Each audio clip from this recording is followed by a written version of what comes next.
बाबा जी और हुजूर जी की प्यारी साध संगत जी, राधा स्वामी जी। संगत जी, आज 12 अक्टूबर को दिल्ली के भाटी सेंटर में हुजूर जी ने सत्संग फरमाया। सत्संग के दौरान बाबा जी भी हुजूर जी के साथ स्टेज पर विराजमान रहे। आज का सत्संग बहुत ही जबरदस्त था। भीड़ का आलम कुछ ऐसा था कि पंडाल पूरी तरह से भर चुका था। संगत बस एक टिकटिकी लगाकर हुजूर जी के सत्संग को सुनती रही। लगभग 1 घंटे 5 मिनट के इस सत्संग में हुजूर जी ने तीसरी पातशाही की वाणी जग जीवन साचा एको दाता पर विचार साझा किए। संगत जी, आपसे हाथ जोड़कर विनती है, सत्संग के इस वीडियो को बनाते समय अगर मुझसे कोई भूल हो जाए तो आप मुझे माफ कर देना। हुजूर जी ने उस वाणी का जिक्र करते हुए कहा, यह वही वाणी है जिस पर हुजूर महाराज जी अक्सर चर्चा किया करते थे, क्योंकि इसमें संत मत के गुण और मौलिक सिद्धांत स्पष्ट रूप से समाये हुए हैं। फिर हुजूर जी ने गहराई से समझाया, इस वाणी में सबसे महत्वपूर्ण प्रश्न यही उठाया गया है कि वास्तविक में मालिक कौन है। हम में से बहुत से लोग आज तक इस प्रश्न का उत्तर सही मायनों में समझ ही नहीं पाए हैं। संत जन हमें यही रहस्य बताते हैं कि पहले अपनी वर्तमान अवस्था को पहचानो, देखो कि तुम भीतर कहाँ खड़े हो। हम दूर दूर से सत्संग में इसीलिए आते हैं क्योंकि हमारे भीतर उस परम मालिक से मिलने की प्यास है, उसके प्रति प्रेम है। लेकिन फिर भी कोई ना कोई ऐसी कमी रह जाती है जो हमें उससे दूर कर देती है। हुजूर जी ने आगे कहा, हमें अपने भीतर ऐसा प्रेम उत्पन्न करना होगा जो केवल आकर्षण या मोह भरा ना हो, बल्कि सच्चे अर्थों में पूर्ण समर्पण बन जाए। यही असली भक्ति है। फिर हुजूर जी ने एक बहुत ही सरल पर गहरी बात कही, समस्या यह नहीं कि तुम सुनते नहीं, बल्कि समस्या यह है कि जो सुनते हैं उसे जीवन में उतारते नहीं। हम ज्ञान तो ग्रहण कर लेते हैं, पर उसे अपने आचरण में ढालने से चूक जाते हैं, जबकि सत्संग का असली उद्देश्य ही यही है कि हमारा जीवन बदल जाए, हमारे विचार, व्यवहार और कर्म सब रूपांतरित हो जाएं। अगर बदलाव नहीं आया तो हम चाहे कितनी ही बातें कर लें, जीवन वहीं का वहीं रह जाता है। हुजूर जी ने बड़ी विनम्रता से कहा, सत्संग सुनना पर्याप्त नहीं है, सत्संग को जीना जरूरी है। जब हम सीख को अपने व्यवहार में ढाल लेते हैं, तभी वाणी का सार हमारे भीतर उतरता है और वही हमें मालिक के करीब ले जाता है। हुजूर जी ने आगे बहुत ही सुंदर ढंग से समझाया, सबसे मूल और आवश्यक बात यही है कि मालिक केवल एक है, वही एक ओंकार है जिसकी गूंज हर वाणी में सुनाई देती है, जो हर जीव का दाता है, सबका पालनहार है। इसीलिए वाणी में कहा गया है, सबना जिया का एको दाता, सो में विसर न जाए। यानी सब जीवों का रचनहार एक ही है और हमें उसी को याद रखना चाहिए। हुजूर जी ने आगे यही सच्चाई अलग अलग धर्मों में अलग नामों से व्यक्त की। बाइबल में कहा गया है, the Lord our God, the Lord is one. मुसलमान उसे रब उल आलमीन कहते हैं, वह खुदा जो सारे जहां का मालिक है। हिंदू उसे एक ब्रह्मा कहकर पुकारते हैं। नाम चाहे जो भी हो, सत्ता एक की ही है। फिर हुजूर जी ने बड़ी सरल मिसाल देकर समझाया, जैसे किसी घर में एक मुखिया होता है, जैसे किसी देश को चलाने के लिए एक प्रधानमंत्री होता है, वैसे ही इस पूरी सृष्टि का संचालन भी एक ही सत्ता के अधीन है। इस ब्रह्मांड में जो कुछ भी है, हर प्राणी, हर कण उसी एक मालिक की रचना है। उन्होंने आगे कहा, लेकिन इंसान ने अपने स्वार्थ और सीमित समझ के कारण खुद ही विभाजन खड़े कर लिए। किसी को नाम से, किसी को जाति से, किसी को धर्म से बांट दिया। बचपन में हमें एक नाम मिला, बड़े हुए तो पहचान के साथ और नाम जुड़ते गए, कभी पेशे से, कभी समाज से, कभी धर्म से। धीरे धीरे हमने खुद को इतने हिस्सों में बांट लिया कि अपनी असली पहचान भूल गए। हुजूर जी ने बड़ी कोमलता से कहा, हमने विविधताओं की इस दुनिया में यहाँ तक कर दिया कि उस निराकार निर्गुण सत्ता को भी आकार देने की कोशिश की। किसी ने उसे मूर्ति में बांधा, किसी ने तस्वीर में, किसी ने अलग अलग नामों और रूपों में विभाजित कर दिया। जबकि सच्चाई यह है कि उस परम सत्ता की वास्तविकता शब्दों या वर्णन से परे है। उसे ना तो देखा जा सकता है, ना पूरी तरह कहा जा सकता है, बस अनुभव किया जा सकता है। हुजूर जी ने आगे बड़े गंभीर स्वर में कहा, आज सबसे ज्यादा हिंसा और संघर्ष धर्म के नाम पर ही हो रहा है। शायद ही किसी और वजह से इंसान ने इतनी लड़ाई लड़ी हो। यह सच है कि अब तक कोई भी उस वास्तविक मालिक को पूरी तरह नहीं पहचान पाया। हम कबीर साहिब की वाणी से समझ सकते हैं। हिंदू कहते हैं मेरा राम प्यारा, मुसलमान कहे रहमान, आपस में सब लड़ मरे, कोई ना करे पहचान। हुजूर जी ने आगे कहा, वास्तव में मालिक तभी हमारे भीतर प्रकट होगा जब हम हर मनुष्य को बराबर समझेंगे। जब तक हम इंसानों को अलग अलग देखकर भेदभाव करते रहेंगे, तब तक हम उस परमात्मा की असली समझ नहीं पा सकते। वही रब है जो सभी को जीवन देता है, जो सबके अंदर समान रूप से विराजमान है। फिर हुजूर जी ने एक बहुत ही स्पष्ट उदाहरण दिया। सोचो, बिजली एक ही है, लेकिन जब उसे अलग अलग उपकरणों में लगाया जाता है तो हर यंत्र अलग काम करता है। बिजली का स्वरूप वही रहता है, पर उसका प्रभाव और उपयोग अलग अलग दिखाई देता है। ठीक उसी तरह मालिक भी एक है, लेकिन उसके रूप और प्रकट होने के तरीके अनेक हैं। यही कारण है कि वाणी में कहा गया, आपे हरि रंग है, आपे बहुरंगी, जो तिस भावे नानका, सारी गल चंगी। अर्थात मालिक तो एक है, लेकिन उसके अनेक रूप और रंग हमारे सामने प्रकट होते हैं। हुजूर जी ने कबीर साहब के शब्दों का उल्लेख करते हुए कहा, अव्वल अल्लाह नूर उपाया, कुदरत के सब बंदे, एक नूर ते सब जग उपजे, कौन भले को मंदे। इसका अर्थ है कि सभी जीव उसी एक प्रकाश से उत्पन्न हुए हैं, सब एक ही स्रोत से आए हैं। फिर हुजूर जी ने सृष्टि की उत्पत्ति की ओर ध्यान आकर्षित करते हुए कहा, हमें मूल तक जाना है, उस शुरुआत तक जब यह सृष्टि बनी। शुरू में एक महाशक्ति का विस्फोट हुआ और उसी ऊर्जा से सब कुछ उत्पन्न हुआ। यही वह आधार है, वही मूल प्रकाश है जो आज भी हर जीव में विराजमान है। फिर हुजूर जी ने बहुत ही दया भाव से समझाया, अक्सर संगत में लोग यह कहते हुए सुनाई देते हैं कि अब तो हम सत्संगी बन गए हैं और हम सब धर्मों जात पात की सीमाओं से ऊपर उठ चुके हैं। लेकिन जब बारी अपनी निजी जिंदगी की आती है, खासकर विवाह जैसी बात की, तो सबसे पहले हम देखते हैं कि लड़का या लड़की हमारे ही धर्म का हो।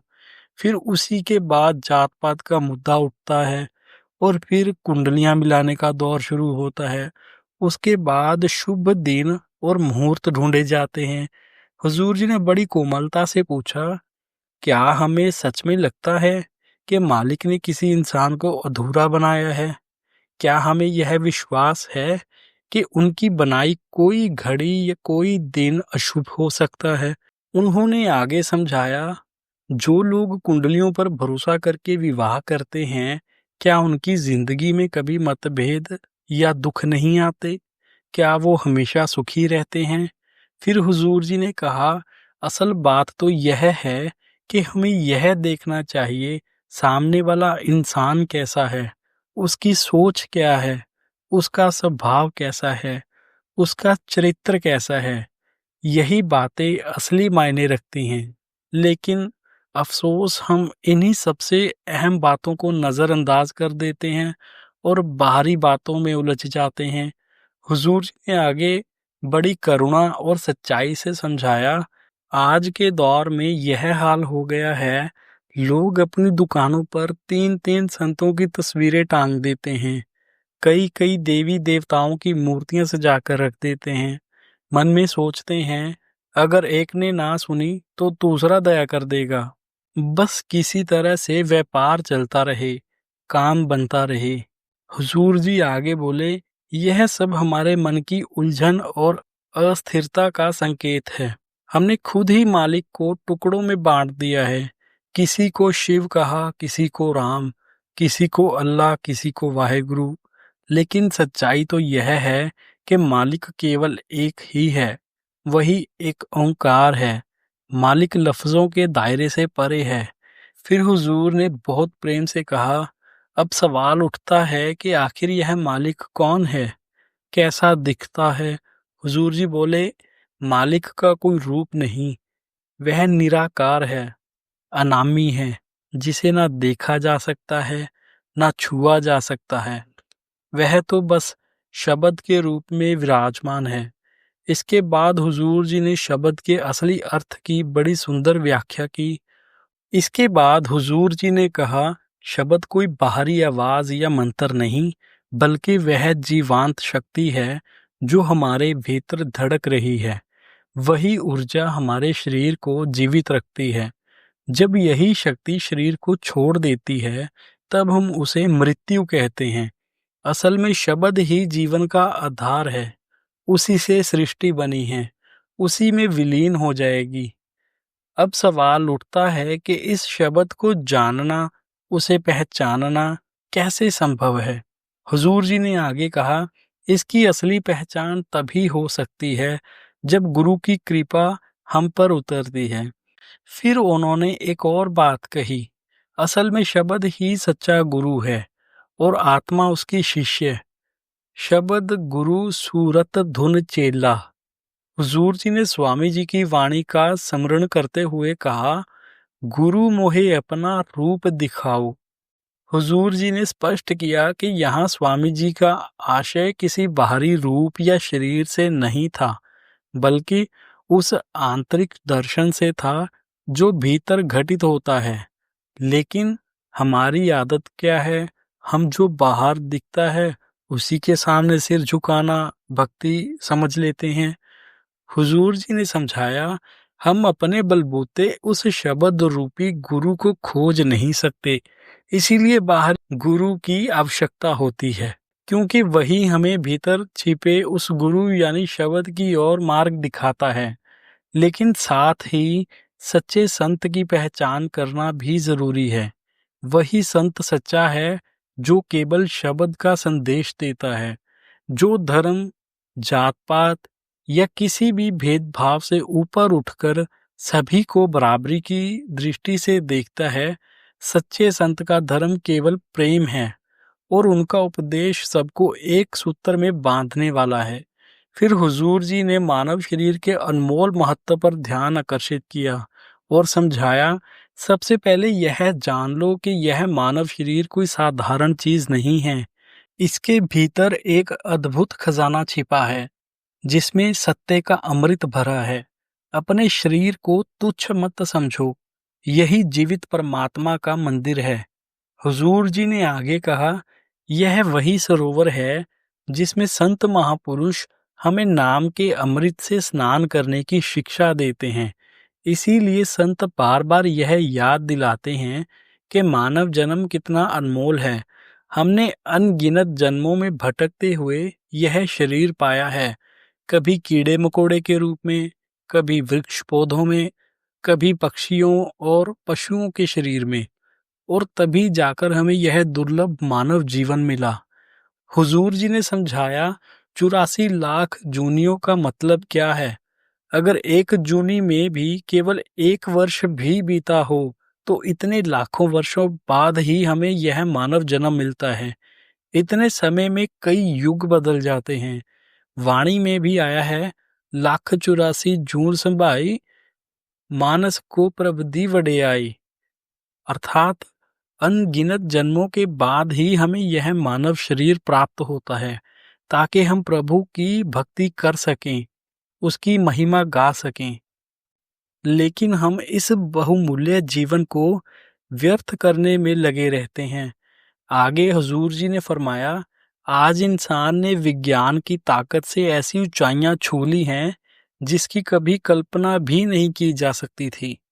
आसमान के पार जाकर तारों तक पहुंच गए, सागर की गहराइयों में उतर गए, ग्रह और नक्षत्रों की दूरियां तक माप ली।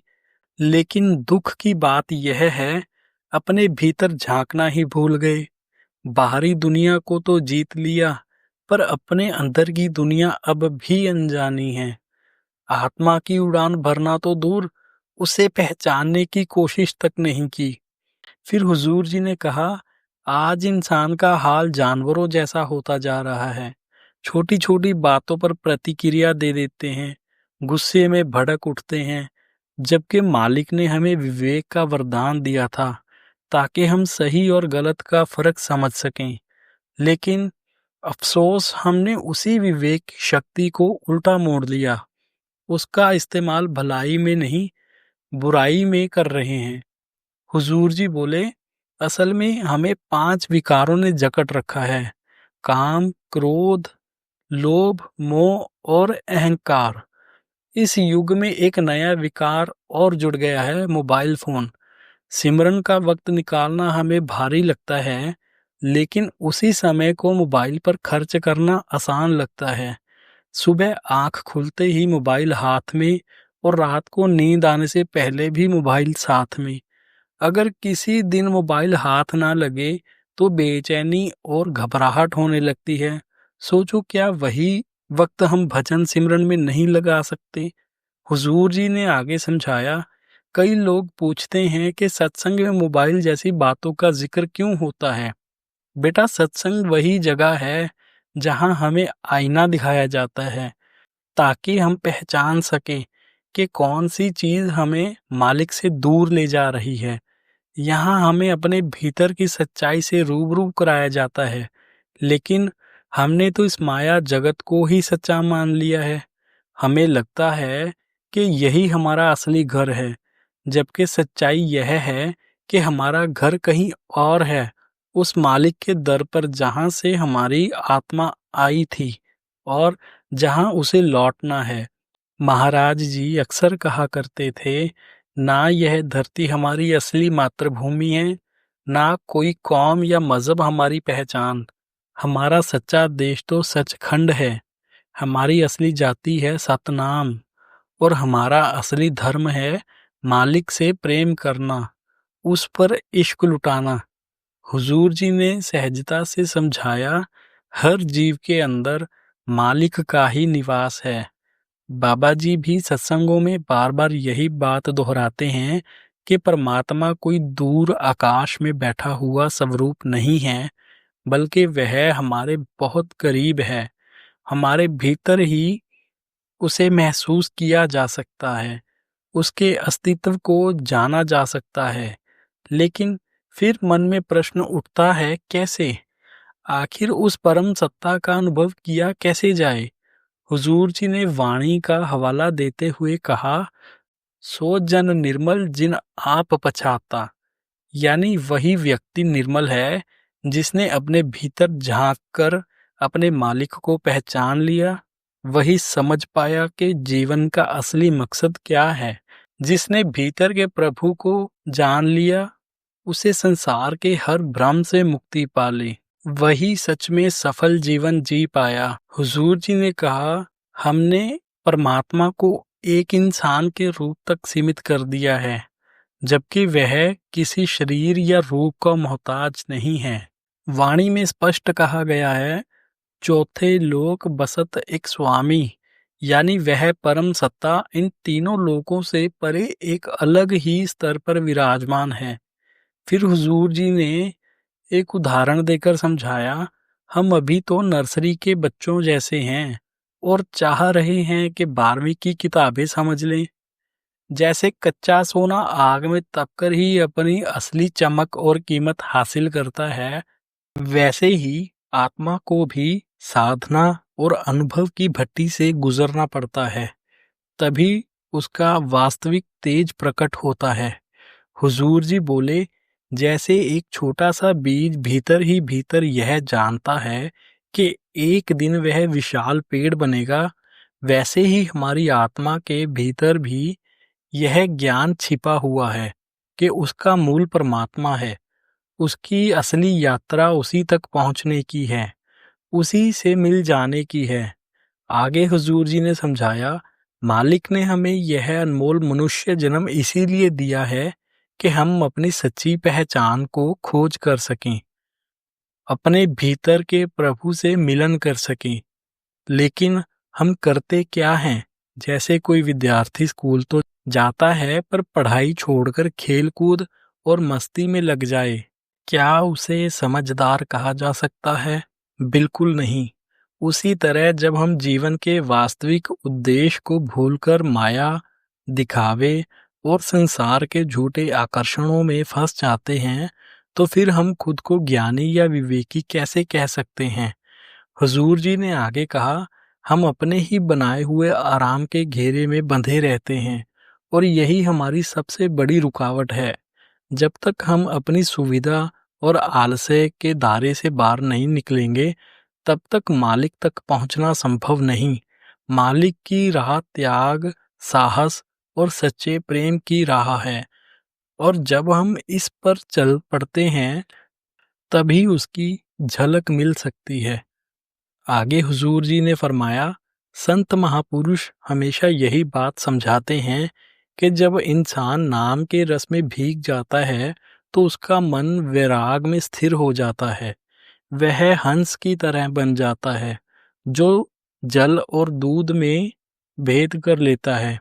यानी वह संसार की चमक दमक से अलग होकर अपने असली घर, अपने मालिक की ओर मुड़ जाता है। फिर हुजूर जी ने बुल्ले शाह साहिब की वही साखी सुनाई, जिसे बाबा जी भी अक्सर सत्संगों में सुनाते हैं। बुल्ले शाह जी एक सैयद घराने से थे, लेकिन इतने ऊंचे वंश में जन्म लेने के बावजूद उनके भीतर एक अजीब सी बेचैनी थी। उन्हें लगता था कि जीवन में कुछ कमी है, कुछ अधूरापन है। शायद अब तक वह सच्चा रास्ता नहीं मिला जो उन्हें उनके रब तक पहुंचा सके। जब उनकी मुलाकात शाह इनायत जी से हुई, तो उनके भीतर एक गहरी आत्मिक हलचल पैदा हो गई। उन्होंने मन ही मन सोचा, मैं तो सैयद खानदान से हूँ और यह तो एक साधारण जाति के व्यक्ति हैं। क्या मैं इनके चरणों में बैठकर ज्ञान मांगूं? लोग क्या कहेंगे? लेकिन आत्मा की पुकार मन से ज्यादा प्रबल थी। भीतर से एक आवाज उठ रही थी, यही है तेरी मंजिल, यही है तेरा रास्ता। आखिरकार उन्होंने अपने अहंकार और झिझक को त्याग दिया और पूछ बैठे, हुजूर, रब को पाया कैसे जा सकता है? शाह इनायत जी मुस्कुराते हुए बहुत सरल शब्दों में बोले, रब दा की भाना, इधरों पुटना उधरों लाना। अर्थात अपनी दृष्टि को बाहर की ओर से हटाकर भीतर के शब्द पर केंद्रित कर दो। बस यही है रब तक पहुंचने का असली मार्ग। हुजूर जी ने आगे कहा, जब इंसान अपने भीतर के शब्द से जुड़ जाता है, तो उसके विकार, इच्छाएं और मोह धीरे धीरे मिटने लगते हैं। तब असली वैराग जन्म लेता है और आत्मा अपने मूल की ओर लौटने लगती है। फिर हुजूर जी ने उदाहरण देते हुए कहा, सिकंदर ने पूरी दुनिया फतेह कर ली थी, लेकिन क्या उसे सच्चा सुख मिला? आज जिनके पास बेहिसाब दौलत, बड़ी बड़ी संपत्तियां और अपार शक्ति है, उनसे पूछो, क्या उन्हें शांति मिली? नहीं ना। बड़े बड़े देश जिनके पास ताकत और साधन दोनों हैं, वे भी आज तनाव, संघर्ष और युद्ध में उलझे हैं। क्यों? क्योंकि उनकी चाहत कभी खत्म नहीं होती। उन्हें हमेशा थोड़ा और चाहिए, और धन, और सत्ता, और प्रसिद्धि। लेकिन असली सुकून, असली चैन तब मिलता है जब इंसान वैरागी बनकर भीतर की यात्रा शुरू करता है। जब वह नाम के शब्द से जुड़ता है, तब उसके भीतर प्रेम, शांति और आनंद के असली फूल खिलने लगते हैं।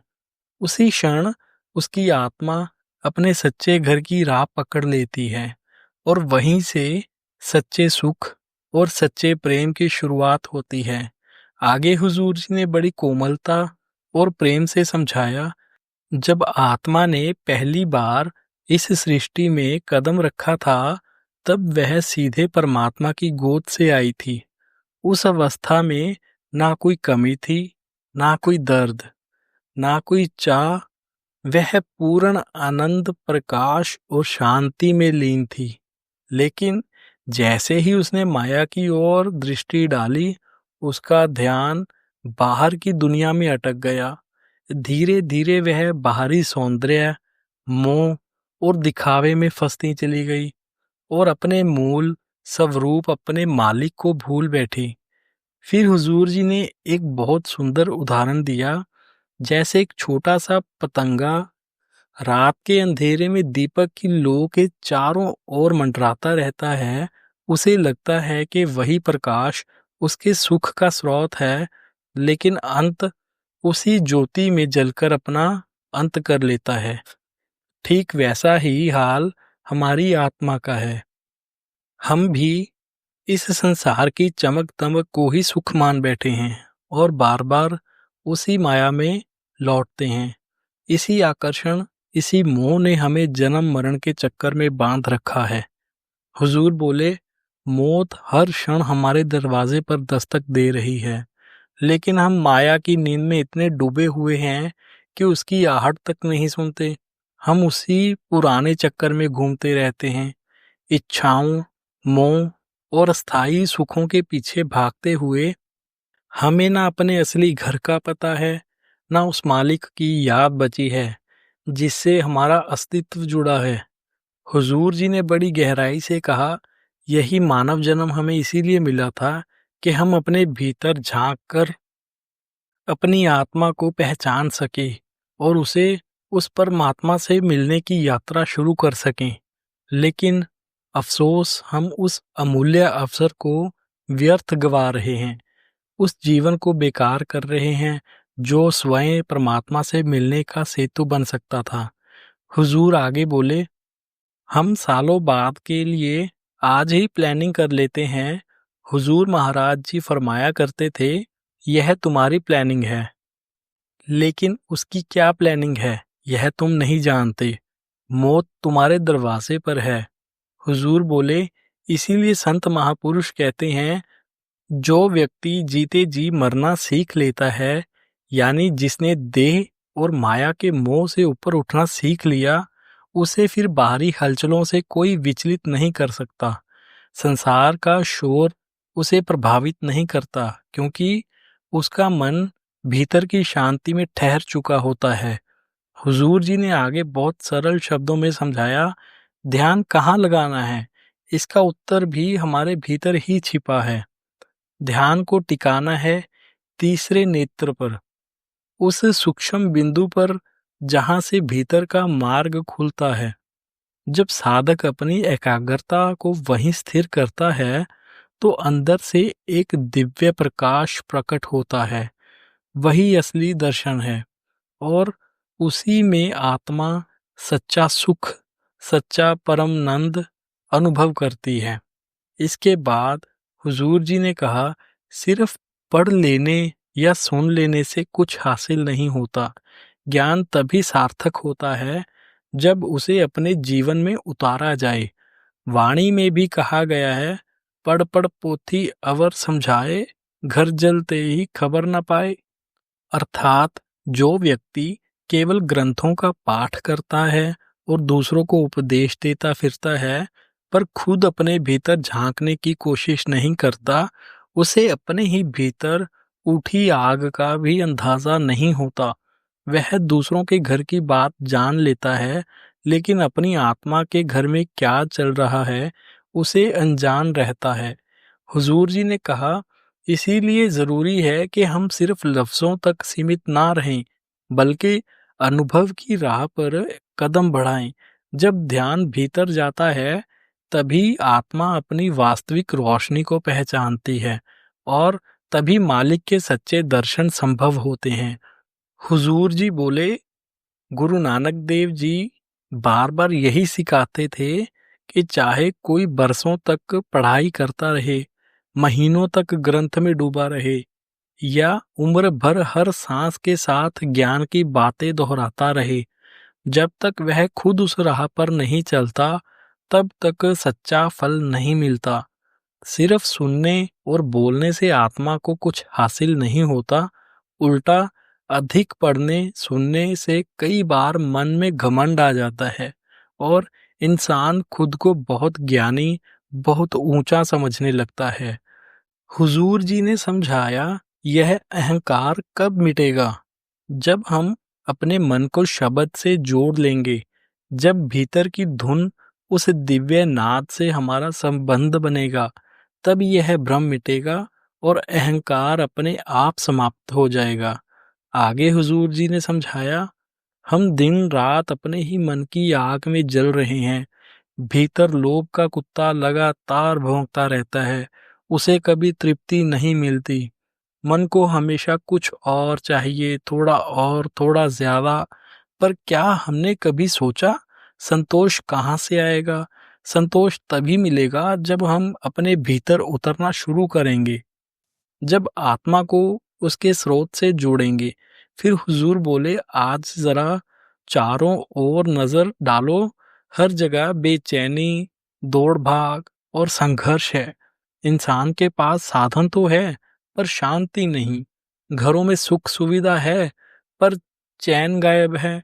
क्या हमने कभी ठहर कर सोचा कि मालिक ने हमें कितना कुछ दिया है, और क्या हम कभी उसके लिए सच्चे दिल से शुक्रिया अदा करते हैं? हुजूर जी ने बड़ी गहराई से कहा, मालिक ने हमसे क्या मांगा है? केवल हमारे दिन का 10वां हिस्सा, बस 10% समय, ताकि हम उसे याद कर सकें, सिमरन कर सकें। पर अफसोस, वह भी हम सही ढंग से नहीं दे पाते। आखिर में हुजूर जी बोले, मुक्ति का रास्ता किसी कर्मकांड, पूजा पाठ या बाहरी आडंबर में नहीं है। सच्ची राह सिर्फ नाम की कमाई में है। जब हम भीतर के शब्द से जुड़ते हैं, तभी आत्मा बंधनों से मुक्त होकर अपने असली घर की ओर लौटने लगती है। हुजूर जी ने समझाया, जब तक इंसान को पूर्ण सद्गुरु नहीं मिलता, तब तक वह हमेशा किसी न किसी सहारे पर टिका रहता है। बचपन में माता पिता हमें चलना सिखाते हैं, युवावस्था में शिक्षक हमारा मार्गदर्शन करते हैं और जीवन के हर मोड़ पर कोई ना कोई हमें राह दिखाता है। ठीक उसी तरह आत्मा की यात्रा में भी एक सच्चे मार्गदर्शक की जरूरत होती है। ऐसा गुरु जो हमें अंधकार से निकालकर प्रकाश की ओर ले जाए। इसीलिए वाणी में कहा गया है, बिन सतगुरु कोई नाव न पाए, अर्थात बिना सतगुरु के जीवन की इस भवसागर से पार उतरना असंभव है। हुजूर जी ने बड़ी नम्रता से कहा, हमें कर्म कांडों और बाहरी रस्मों से ऊपर उठना होगा। सच्चाई तो केवल भजन सिमरन के अभ्यास से ही अनुभव की जा सकती है, और यह अनुभव तभी संभव है जब उसकी मेहर हो, जब वह स्वयं हमें अपने करीब बुला ले। फिर हुजूर जी ने आज के समय की एक कड़वी सच्चाई पर प्रकाश डाला। आज इंसान पंडितों के चक्कर लगाता है, कुंडलियां बनवाता है, धागे बंधवाता है, कभी वास्तु बदलवाता है, कभी दरवाजे की दिशा।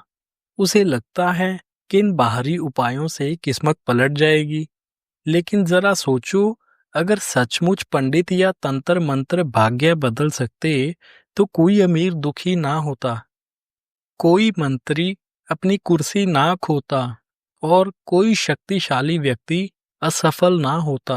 हुजूर जी बोले, सच्चाई यह है कि ना कोई तंत्र मंत्र, ना कोई पूजा, ना कोई पंडित हमारे भाग्य को बदल सकते हैं। जो कुछ हमारे जीवन में घट रहा है, वह हमारे अपने कर्मों का ही परिणाम है। जो हमने बोया है, वही हमें काटना पड़ता है। इसके बाद हुजूर जी ने बहुत सरल शब्दों में कहा, हर कार्य सोच समझकर करना चाहिए। कोई भी हवन, पूजा या अनुष्ठान करने से पहले विवेक से निर्णय लो। सच्चा विवेक वही है जो हमें सही और गलत में भेद करना सिखाए। जब इंसान परम मार्ग पर चलता है, नाम और सिमरन की राह पर चलता है, तो धीरे धीरे उसके हर प्रश्न का उत्तर उसे अपने भीतर ही मिलने लगता है। अंत में हुजूर जी बोले, रास्ता तो बिल्कुल स्पष्ट है, उसमें कोई कमी नहीं। कमी तो सिर्फ हमारे अभ्यास और नियमितता में है। अगर हम पूरी निष्ठा से सिमरन करें, अपने आचरण को सुधारें और जीवन को उस दिशा में ढाल लें, तो हमें मालिक से मिलने से कोई नहीं रोक सकता। मंजिल दूर नहीं है, बस चलने का हौसला चाहिए। संगत जी, यह सब कुछ हुजूर जी ने संगत को समझाया। अब हमें सोचना है कि हम इन बातों को अपने जीवन में उतारते हैं या नहीं। कमेंट में राधा स्वामी जी ज़रूर लिखना। आप हमारे चैनल को सब्सक्राइब भी कर सकते हैं। अगर आपको हमारी यह वीडियो अच्छी लगी तो लाइक, शेयर और सब्सक्राइब ज़रूर करना। संगत जी, राधा स्वामी जी।